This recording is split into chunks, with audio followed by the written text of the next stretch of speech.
Greetings, ladies and gentlemen. It's Rock and Roll Spot coming at you with the weekly comic book roundup. Got actually quite the haul, and some unexpected books, that's for sure. All right, so we're going to start off with what is definitely the book of the week, Extermination #1.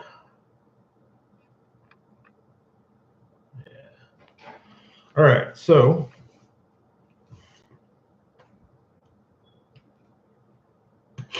apparently this is what the last few years of X-Men comics in general have been leading up to.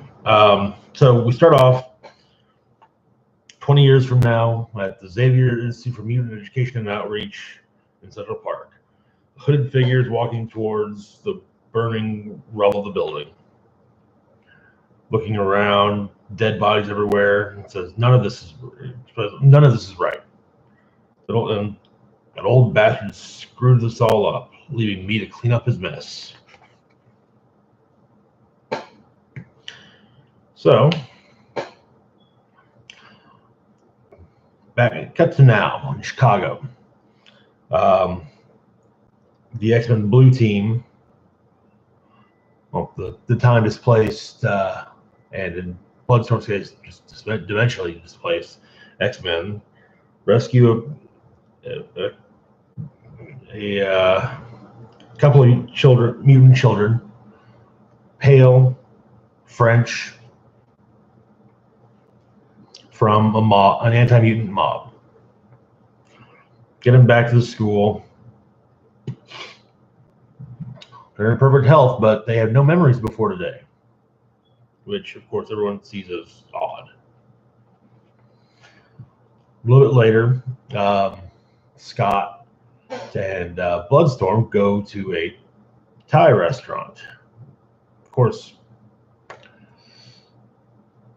there's really nothing there that Bloodstorm can eat. Anyways, Scott's trying to flirt with her, but she gets what's going on. You know that okay, she's just like, hey, you're into me, I get it. You know, we thought maybe we can talk about it over a date. And while they're talking, Ahab and two hounds show up, and brief fight.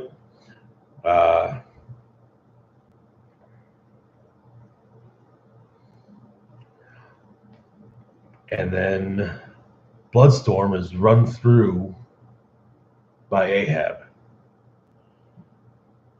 who explains that he had his harpoon laced with silver, just in case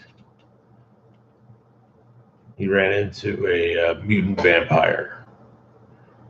The future apparently is lousy with them. The worst of two worlds, he puts it. Of course, this infuriates Scott. It's apparently Cyclops from the X-Men. Whitley, how are you today?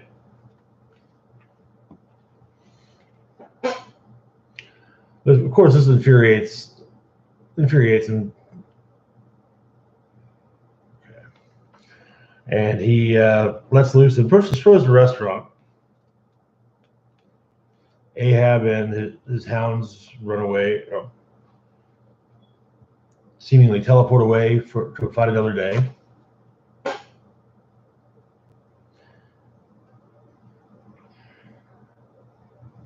And Code Blue is called for the time displaced X-Men.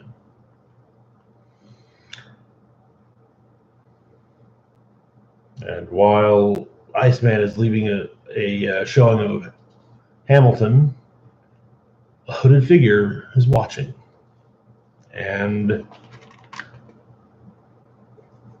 attacks him. And then, of course, whenever time travel is involved with the X-Men, Cable shows up. Of course, Cable is not the one shooting at Iceman.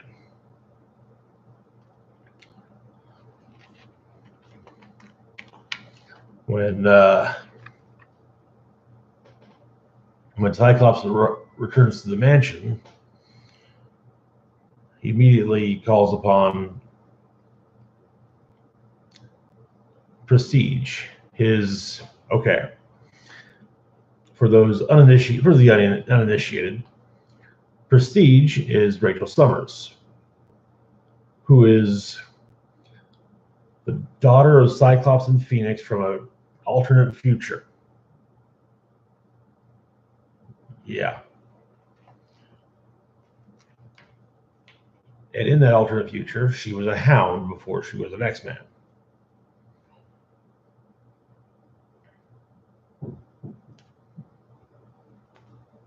And she realizes that must be why her stripes came back.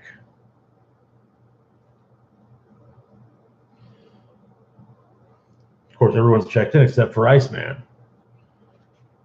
No one can find him.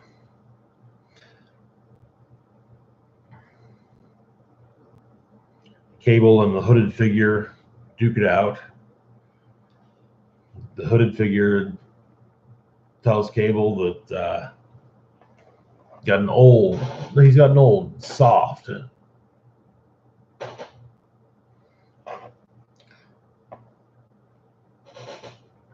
And he tries to justify bringing the young X-Men to the present. So he says, a risk worth taking. Jean uses Cerebro Jean Grey uses Cerebro to try to find Iceman, but to no luck.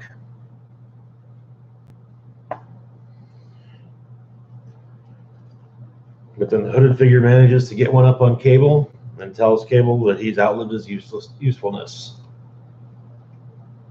and then kills him.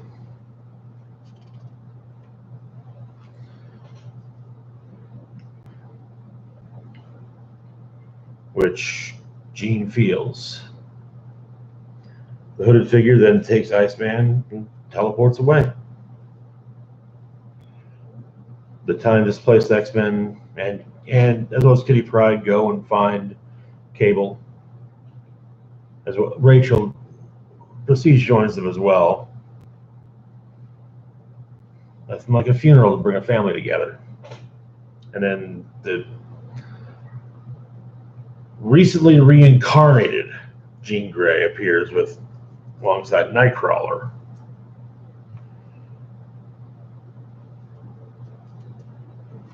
Sees, as she puts it, her son.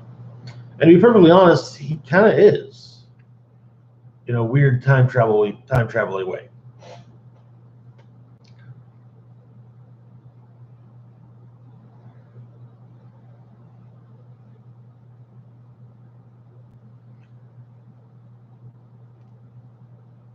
But they're trying to figure out who killed Cable and took Iceman. Of course, Cyclops immediately figures it must be Ahab, but Prestige insists it's not his style.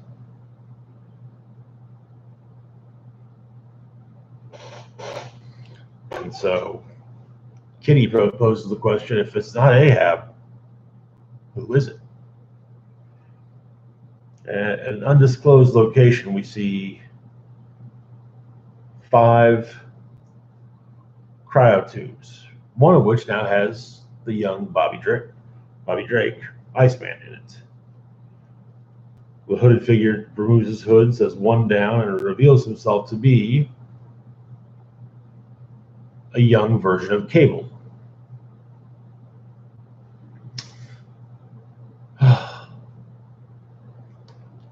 Time travel. But that does explain why Cable's ongoing series came to an end last month. Anyway, so we'll be getting the second part in 2 weeks. So yeah, that was the beginning of Extermination. Got two Marvel events happening at the same time. Good times. Good times. All right. So next up we have Astonishing X-Men Annual number 1. Okay, so I'll get into this. So on a Monday at the Grand Salon in New York City, Beast arrives wearing a t-shirt and khakis. No shoes because, well, shoes and his feet don't really mesh. The maitre d' informs him there is a dress code. And Beast lists all these qualifications as to why maybe the dress code should be waived for him. And the maitre d' allows him through, and where Jean to a private dining room where Jean is waiting for him. They talk a bit, and of course, immediately Hank asks, "Is everything okay?" And then Bobby and Warren show up.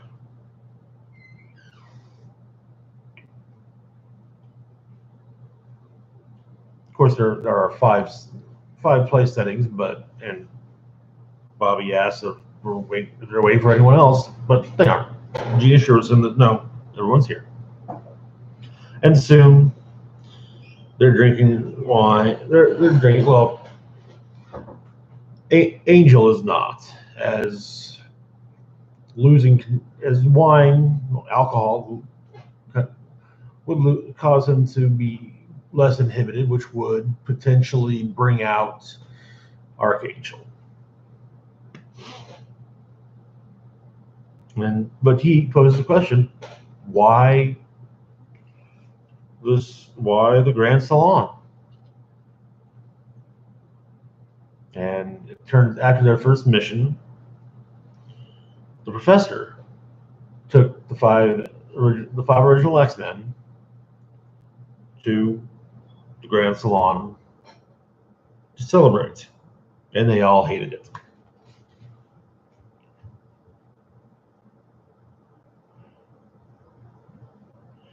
They talk a bit and about kind of the crummy things that have happened.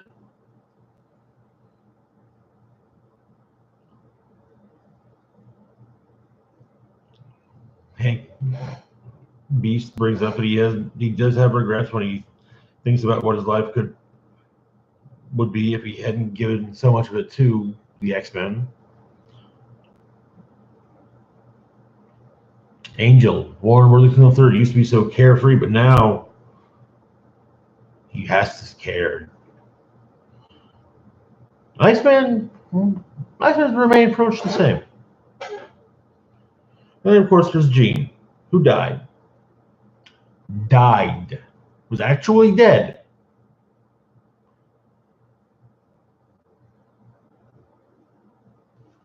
And then someone else shows up, a man in a white suit, who,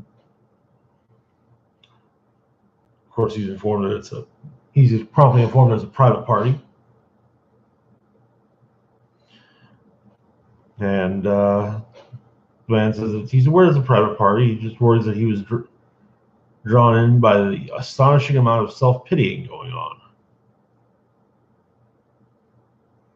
And so when they ask who he is, Jean reads his mind. And it turns out it's Charles Xavier. Or, well, as he's now referring to himself simply, X.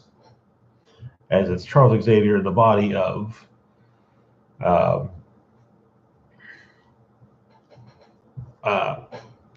Phantom X.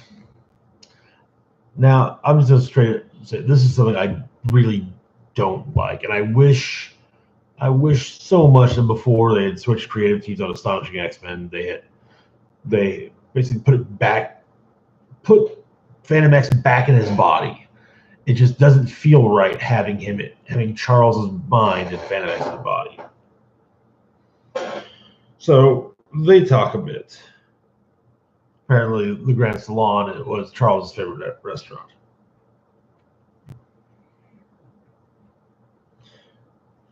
And he explains that he's here because he was wrong for what he put everyone through, and the sacrifices he has to do, but he wants to make it right. So they go to Lago, New York, where it turns out X is staying in a rather lavish house, guest rooms and clothing for everyone.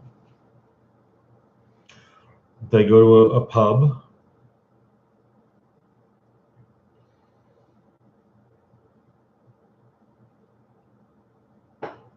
They're served without incident. While Bobby brings the first round of drinks, someone runs into him.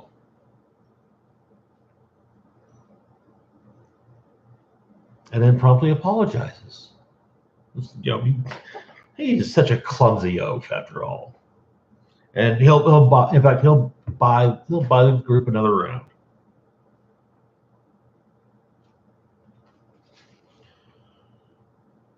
Everyone's nice, and so the next day, Warren and Jean go walking around the town. Jean is trying to find something amiss, but she can't find anything.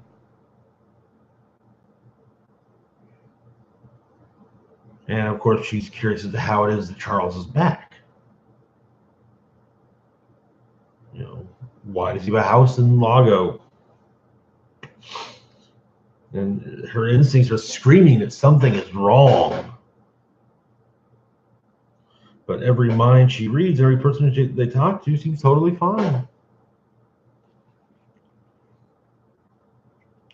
Hank and Bobby, meanwhile, Bobby's trying to eat a hamburger, a large hamburger, in less than a minute so that it's free. And then suddenly, when asking for where they can find a pet groomer, one of the locals says to the Iceman, shouts at him, "Get out of here, Mutie!" And then flips their table and is escorted out by everybody, and they're given coupons. After a while, everyone was returned to the mansion, though Hank has since left again, while Bobby's trying to recover, probably eating a burger in less than a minute. Hank, however, as I has left to find out more about the guy that attacked him in the restaurant.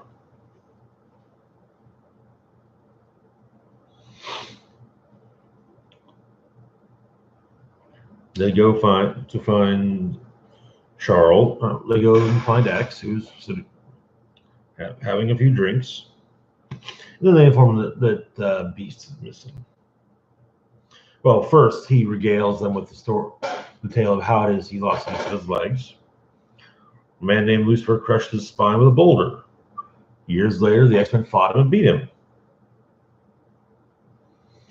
Turns out Lucifer's an alien, and a parasitic one. He doesn't actually possess people. He merges his essence with them. He becomes them. He doesn't know how often he has come to Earth or even how long he's existed. However, it does seem rather odd that the Bible's own fallen angel and this annoying alien share a name. That can't be a coincidence. And so Angel makes the realization that Lucifer has taken over the town.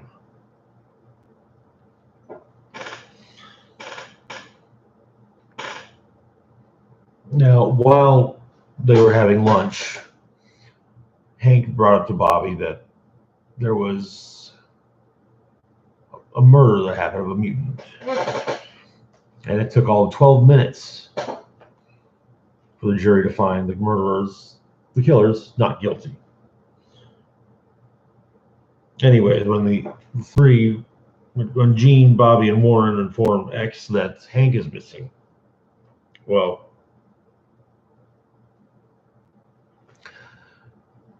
X decides to not finish his bottle.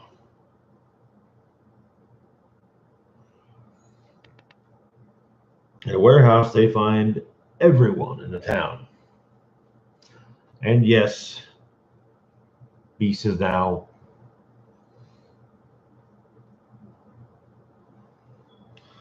is now part of everything.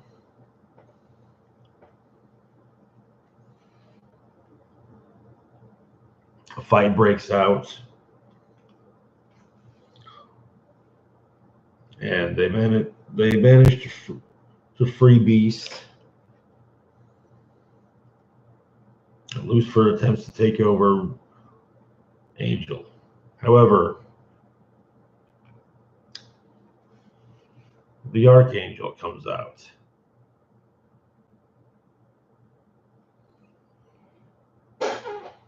And removes Lucifer's head from the rest of his body, which promptly kills everyone else who was possessed.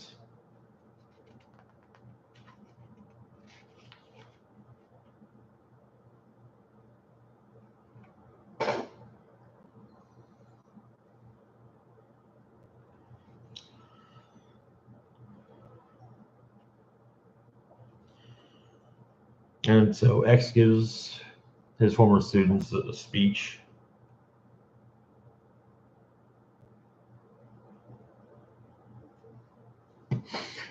And then that, this is what, sure, basically that nothing is wrong forever. It catches up to you.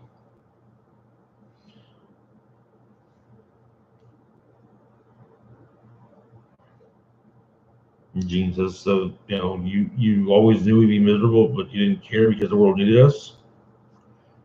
And Charles explains that no, he always held out hope that maybe they'd find some happiness in doing good.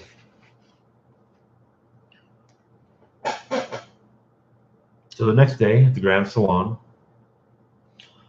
Hank walks in.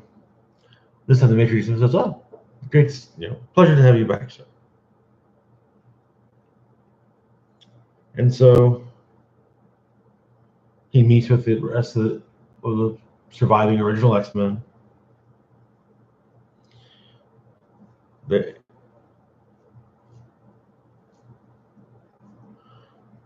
Jean says that she thought that they deserved a nice night together, a little happiness. They've earned that.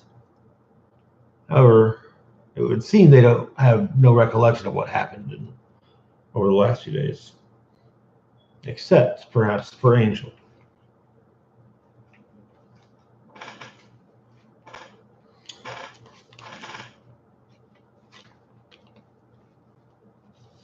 Now, once again, I really, really do not like the whole Professor X is back from the dead and living in Fan X's body.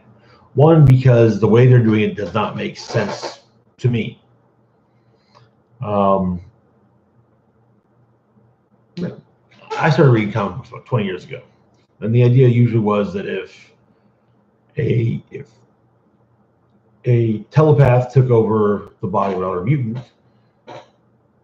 then basically they had that mutant's powers to rely on. Sure, they still had their telepathy because they were an astral being, but an example, while she was in the days leading up to the end of her being comatose, Emma Frost possessed Iceman, and showed him basically all manner of things that he could do with his powers.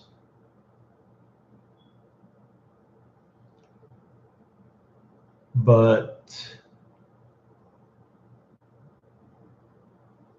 they still, as I recall, they still needed help getting her mind back into her body.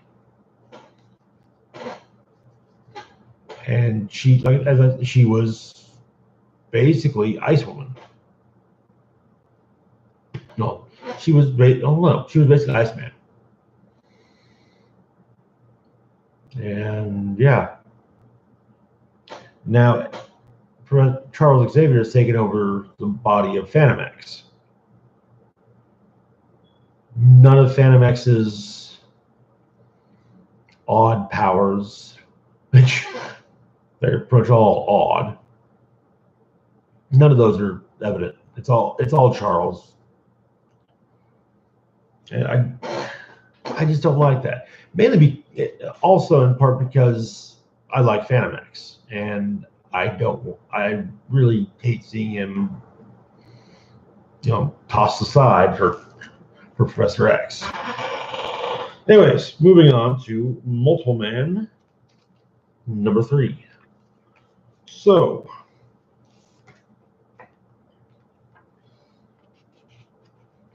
where we left off, Emperor Madrox's shock troops had found the Resistance's bunker and were working their way in.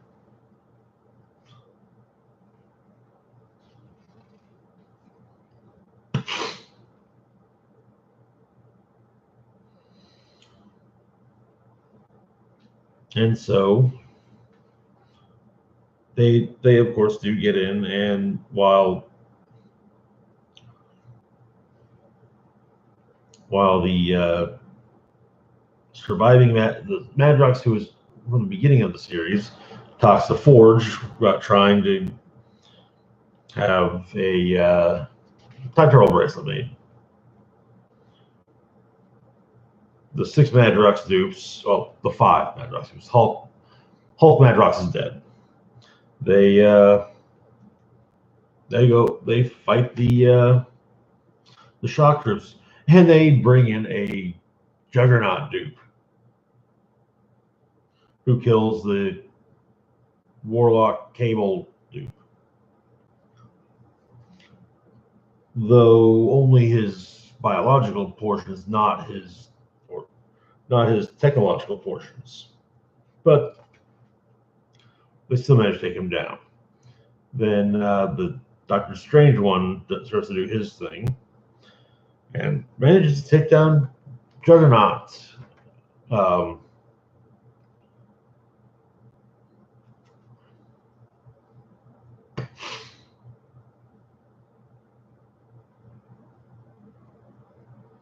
The Juggernaut dupe.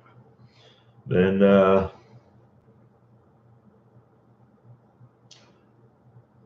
Madrox grabs Davey, gets him away from the fray.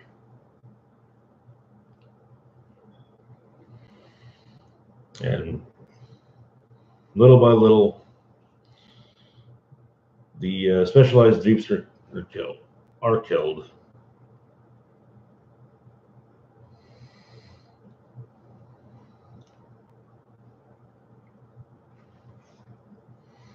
And then, just as Madrox and Davey and Forge are cornered by some of the shock troops, the Deadpool Wolverine one attacks and then dies. And finally speaks and gives him the Chrono Beacon, explaining, hit it and the X-Men will come.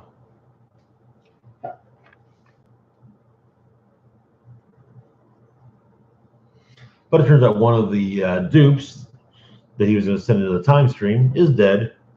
So he does have an extra time bracelet.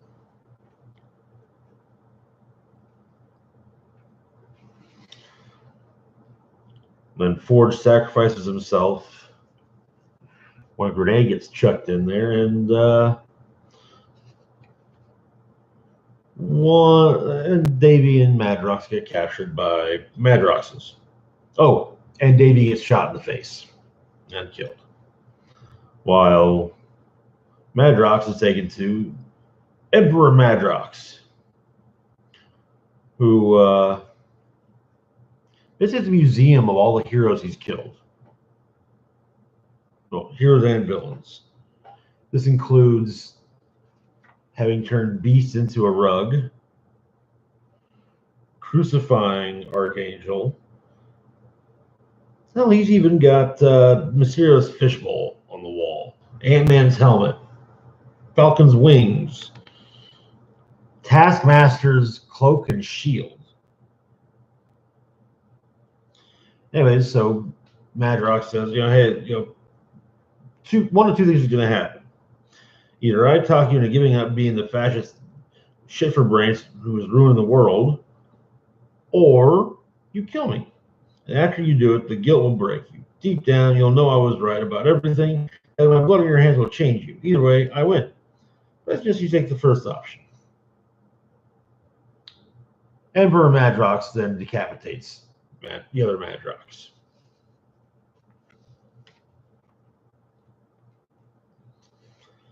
And that's where the issue ends. Yay, decapitation! What?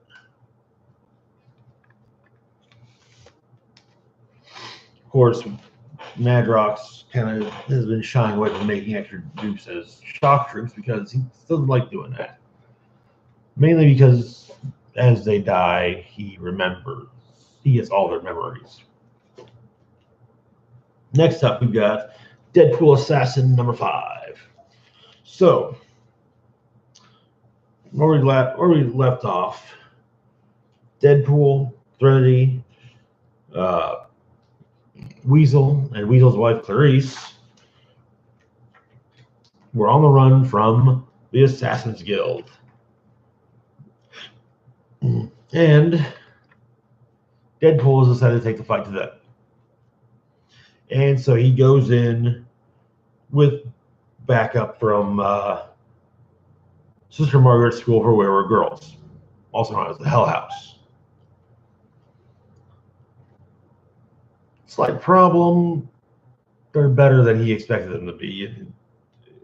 They're surviving the waves of assassins until Belladonna shows up and promptly kills them all. So, yeah. So Belladonna and Deadpool are about to have a sword fight when she realizes she hired some contractors to help.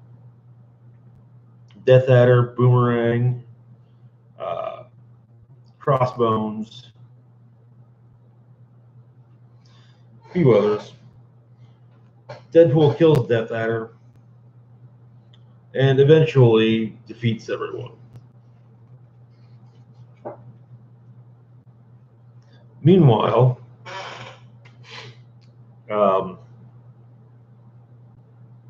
Belladonna has mentioned that Wade didn't kill all of the Assassin's Guild assassins, and they're combing the city for Weasel, and they found him.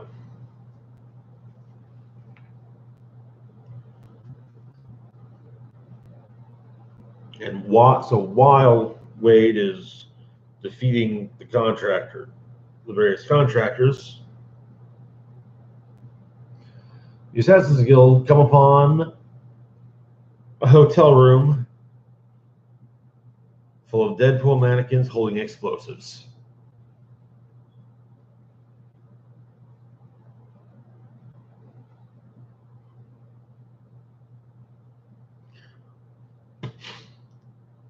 And he then, but during everything at the hotel, Weasel gets stabbed. Meanwhile, Threnody is absorbing all this death energy.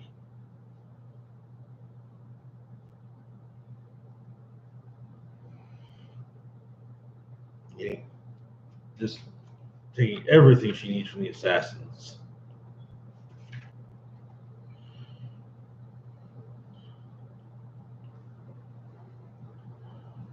And Weasel's pretty sure he's dying. And as he's talking with his wife, she informs him that she's pregnant. So we then get back to the Assassin's Guild, where it's now down to Wade and Belladonna. I'd say they fight it out, but they don't really fight it out. Wade runs her through, kills her, and that's that. And leaves.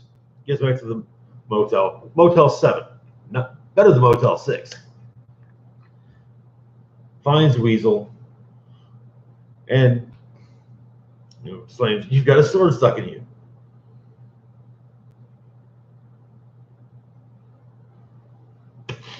And Weasel tells him, Serenity's taking Clarice, and Wade's got to find him. And then he says he always knew he'd die looking at Wade's ugly mug.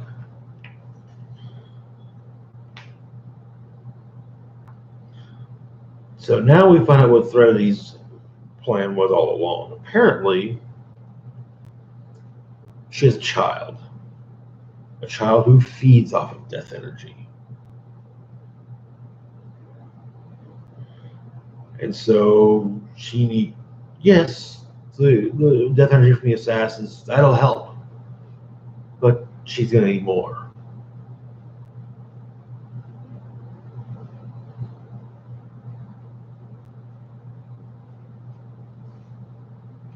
And it looks like she's about to sacrifice Clarice and Clarice's baby to her baby. And that is where the issue ends. We got one more issue in this miniseries, sadly, because I'm really enjoying it.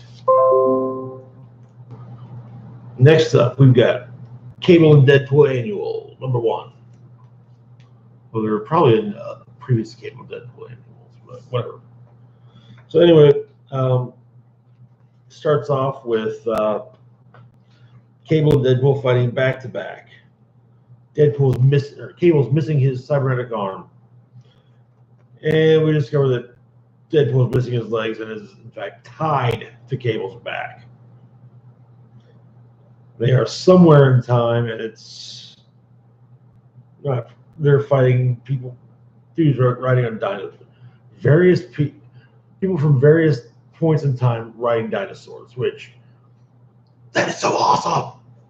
Sorry, I want to ride a dinosaur.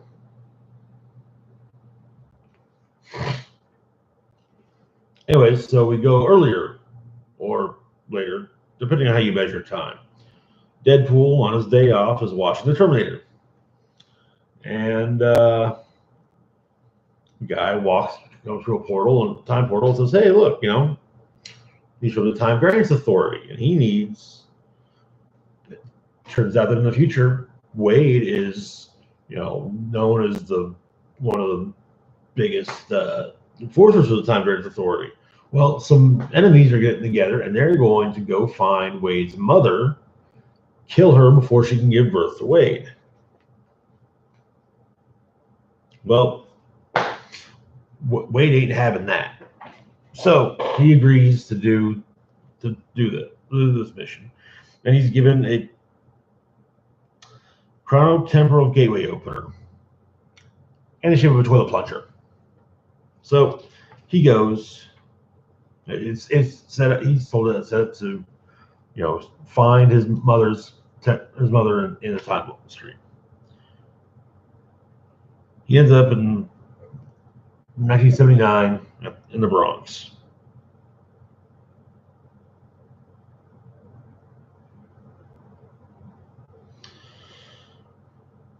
There's one woman present. And he says, "Hey, must be my mom." The woman promptly explains that she is not Deadpool's mother. Fight breaks out. Cable shows up. And then the robots show up. Incinerators are called. They're a bit similar to Daleks. All they say is incinerate.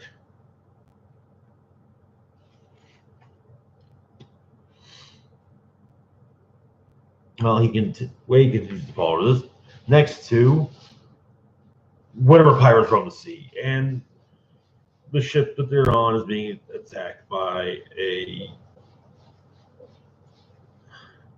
mechanical octopus, which they promptly destroy. And Wade says, "Hey, because there's only one." Of course, there wasn't. Anyway, so once again, another time jump. This time they end up in a Time Variance Authority chrono station, Western Frontier, cowboy times.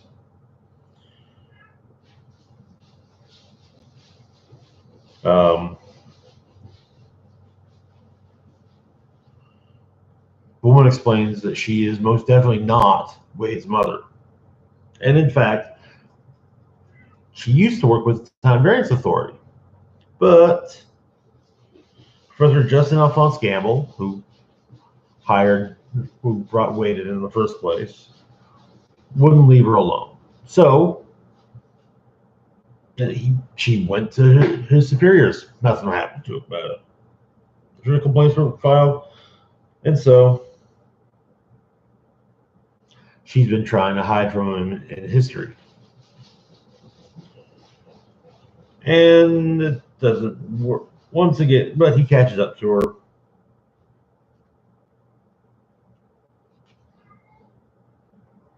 Wade goes to protect his not mother. She goes off in the time stream. But they switched time travel devices. Anyway, so they go through various points in time with various artists. And then we get to where everything began. Well, where the issue began. And Wade's not mom shows up to save the day. Apparently,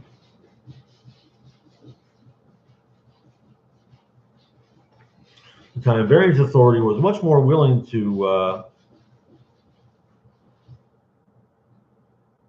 listen to a message from Cable about Professor Alphonse. Then, while her and Cable fight off Gamble's people, Wade does some time traveling. Gets a mechanic. I don't know. It's not Mecha Deadpool, but it kind of is, as well as an extra new arm for Cable.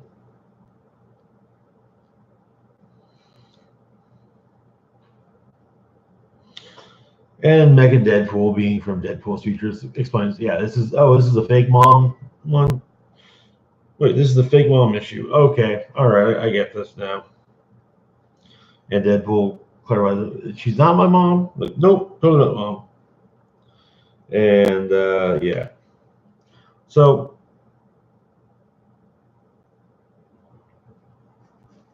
then Deadpool's about to start hitting on her, and she threatens to cut out his tongue. Cable explains it will simply grow back, and then takes him back to the present, where they decide to hang out and watch Terminator 2. Because why not? Also, apparently the ending always makes Cable cry.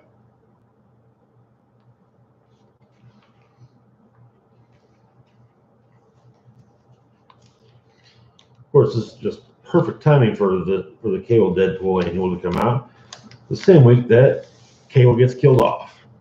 Yay! Wait. Next up, we've got Weapon X, or we're now Weapon X Force. I don't know, number 22.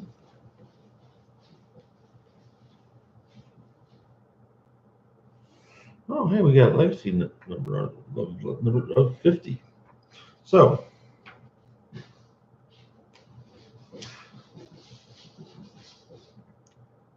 Mystique explains to someone that she has infiltrated the Weapon X-Force team and got genuine Centamarcan Reds. Perfect reverse engineered nuke pills. Each one worth $1.5 million.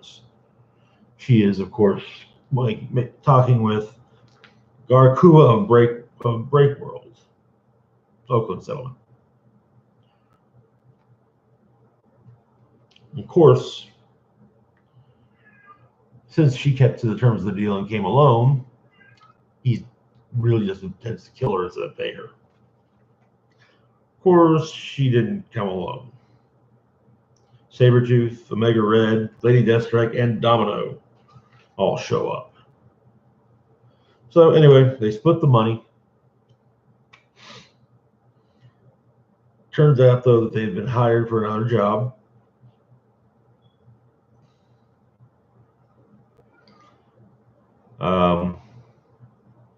Her parent, the parents of Monet St. Croix, have hired the team to get her back. And just as Domino is about to leave the team, no less. Turns out that also that Omega Red fits with this team. So, Aspen, Colorado, Sabretooth is and Mystique are heading towards the compound where Monet apparently is. Security stops him at the door, and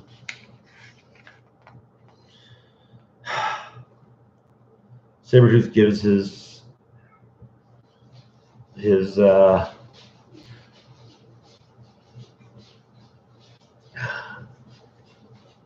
code name for this.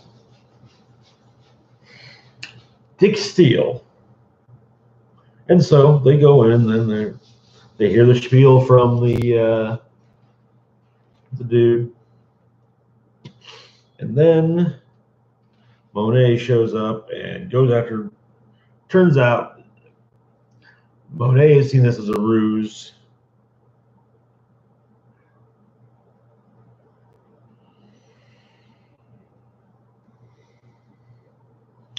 Basically, Monet kind of says, "Oh, hey, I appreciate that you're here to save me, Victor, but I brought you here to save you." And she clocks him. Then Mystique shapeshifts her way out. During a fight, fights her way. Also, fights her way and they says, "Hey, we need extraction." And so Domino, Lady Deathstrike, and Omega Red show up as the cavalry.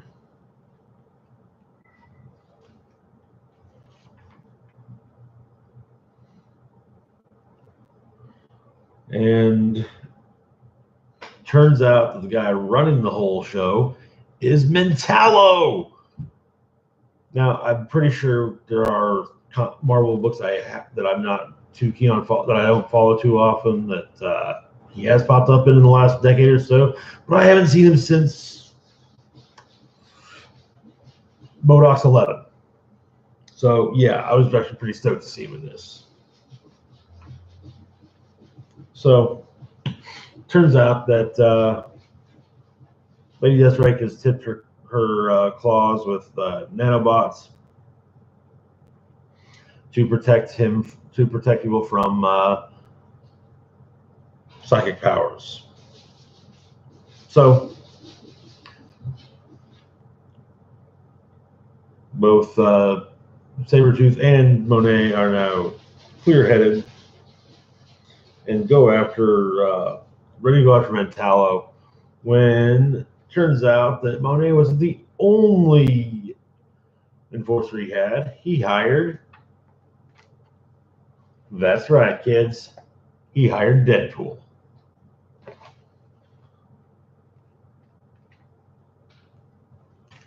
So, next issue we'll see Weapon X-Force taking on Deadpool.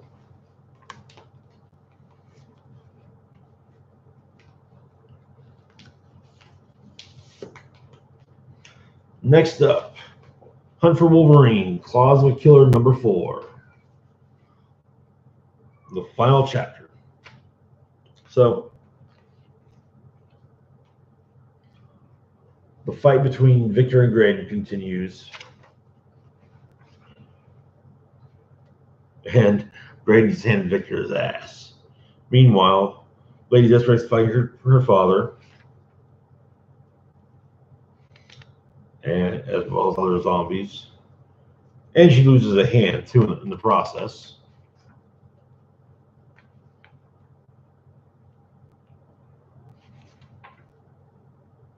They find the machine that's doing everything.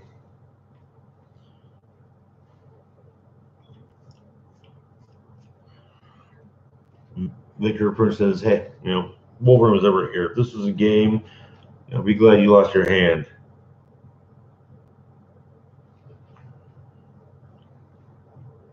And he says he destroyed the machine.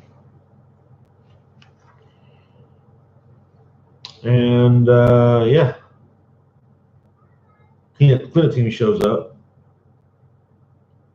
Recovers Dakin's body. So Terror lists the experiment as a failure.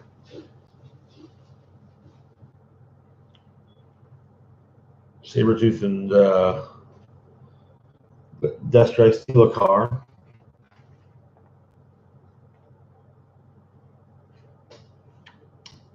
And all we can there'll be a follow-up in the upcoming one-shot Hunt for Wolverine Dead Ends. All right, next up we've got Infinity Wars #2. So where we left off, Gamora, having previously stolen the Power Stone from Star-Lord, has now killed Star-Lord at the meeting. So we start off in the distant past. Young Gamora and Thanos talking as Thanos kills everyone on the planet.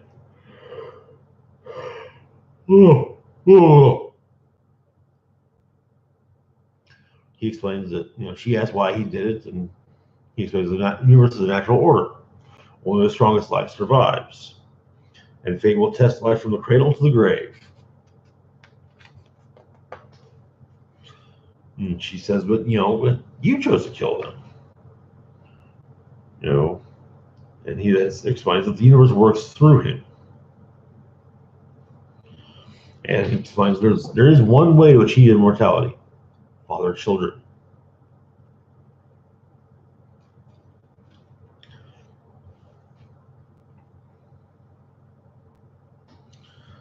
And we cut back to the point when Gamora killed Thanos.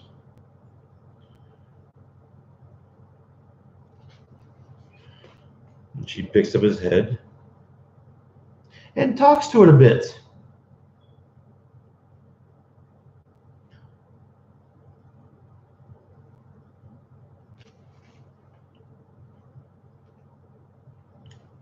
And just as the killing blow is being delivered, Doctor Strange, using the Time Stone, saves Star-Lord.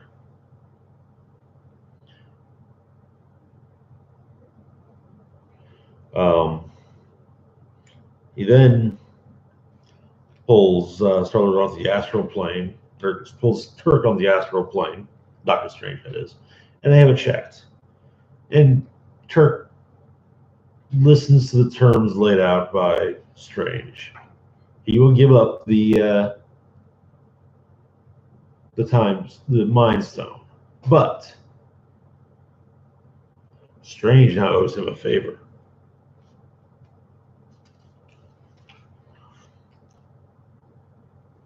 Of course, everything's going nuts at the meeting,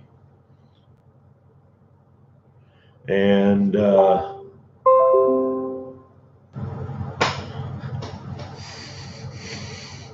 Rocket discovers that he really likes Turk's associate, Spot. Spot is a C-list Spider-Man villain who is dressed all in white with black spots on him, and those spots can cause him to. They're portals. You remember that thing from Looney Tunes? You know, the black spot. You put it on the wall. You stick your hand through it. That's Spot's body. Well, Rocket shoots at him, and the bullets go through. He thinks it's kind of the coolest thing. And then Iron Man comes in, and things calm down a little bit. Drax and Gamora fight.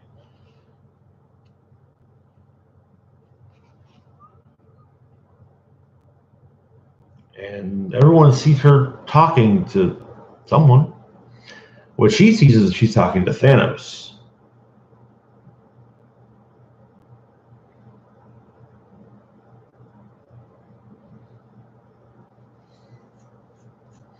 But yeah, the Avengers show up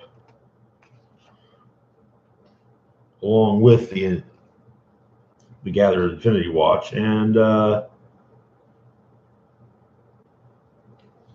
Captain Marvel flies Gamora into space where she was knocked out.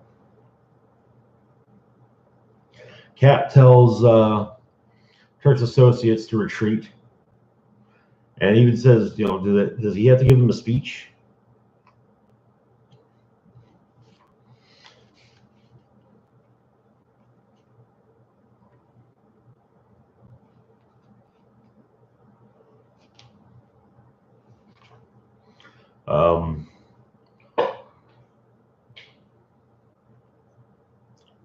Star-Lord and the Avengers argue over what's going to happen to Gamora. Doctor Strange said, you know, there needs to be consequences for what she's done. Star-Lord says, okay, fine. What are the consequences for what she's done so far? Let's see. She killed Thanos. What time's the parade? But then Cap realizes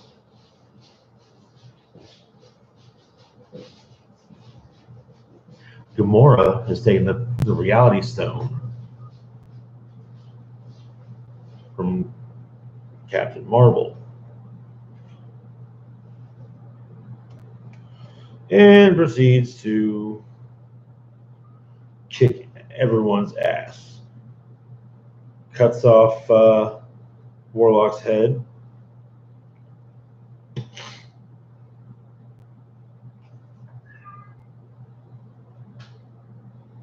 And then goes into the Soul Stone and gets that part of her soul that's stuck in there.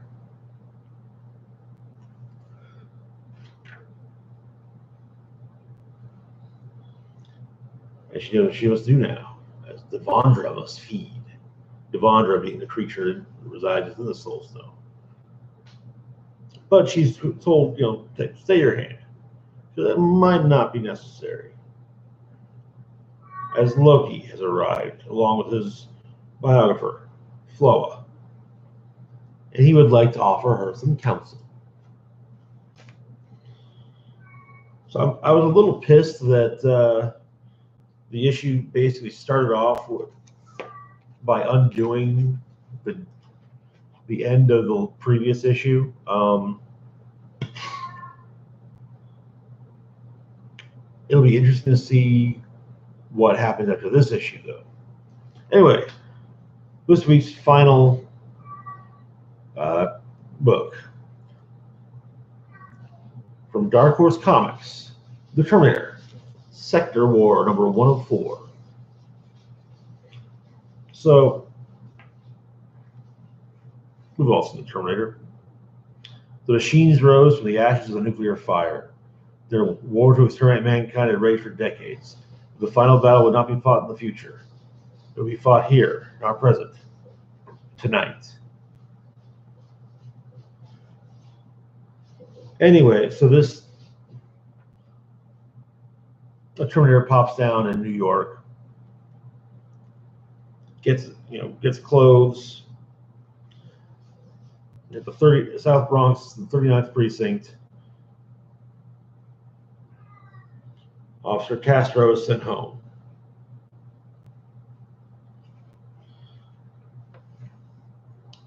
As she clocks out, she's told that there's a domestic disturbance at her place. She's pissed. So she gets there, her boyfriend's there, and it's like, oh, hey, baby. So she tells him to get out.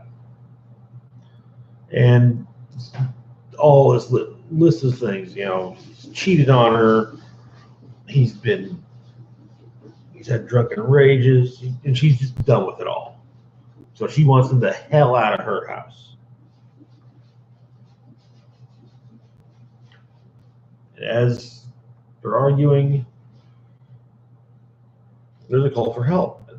There's the Terminator holding one of her neighbors, and he manages to catch that. Oh, this cop that just appeared. That's Castro. Yeah, and Castro fires at her, at the Terminator. Doesn't do it. Oh, it's a mild inconvenience. So she runs, unloads on him. And then she gets out her arsenal while her ex-boyfriend is trying to figure out what's going on.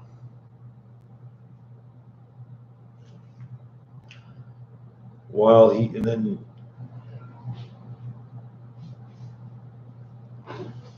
Terminator reaches through the wall, grabs the ex-boyfriend, and chucks him up down the stairs. And so Castro fires an M16 into him. Again, doesn't do any damage. Gets down to her car. Oh, some local punks are trying to steal it. Oh, trying to chop it. They've taken the radio though, so she cannot call for backup.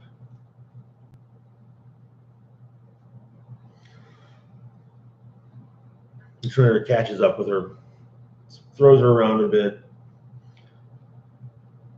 and the Terminator explains that she's Lucy Castro, homeboy that got thrown down the stairs is the father, and that she and others like her must die, so the resistance will die. She checks a flashbang at him and escapes. Tries to get it told to the station, no dice.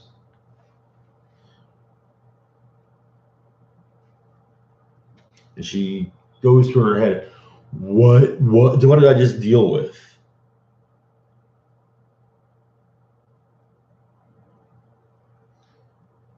And then she goes into a bodega, buys a pregnancy test, takes it in the bathroom. It's positive. As she's coming out, Terminator has managed to track her to the bodega. Asks,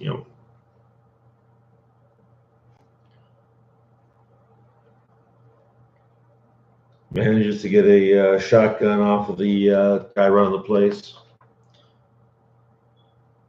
And he goes out to chase her down. And he also thanks the guy that runs the bodega for the auto loader. So yeah, we will be over the next 3 months. Of course, the next few months we'll be, covering this as well. It's apparent. It becomes clear this is happening at the same time as the first Terminator movie. A news report pops up about carnage in Los Angeles. Anyway, so that's it for this week's live stream. I don't know if we'll be doing a video tomorrow or not. Maybe we'll see. What else? Same as going for Friday. So we'll probably be back up. Well, if nothing else, probably Saturday. Um, anyway, as always, feel free to like, share, and subscribe. Hit the bell icon to be notified about when I put up a new video. Links to my social media and Patreon are in the description box down below. This is the Rock and Roll Spock signing off, saying live long and rock hard.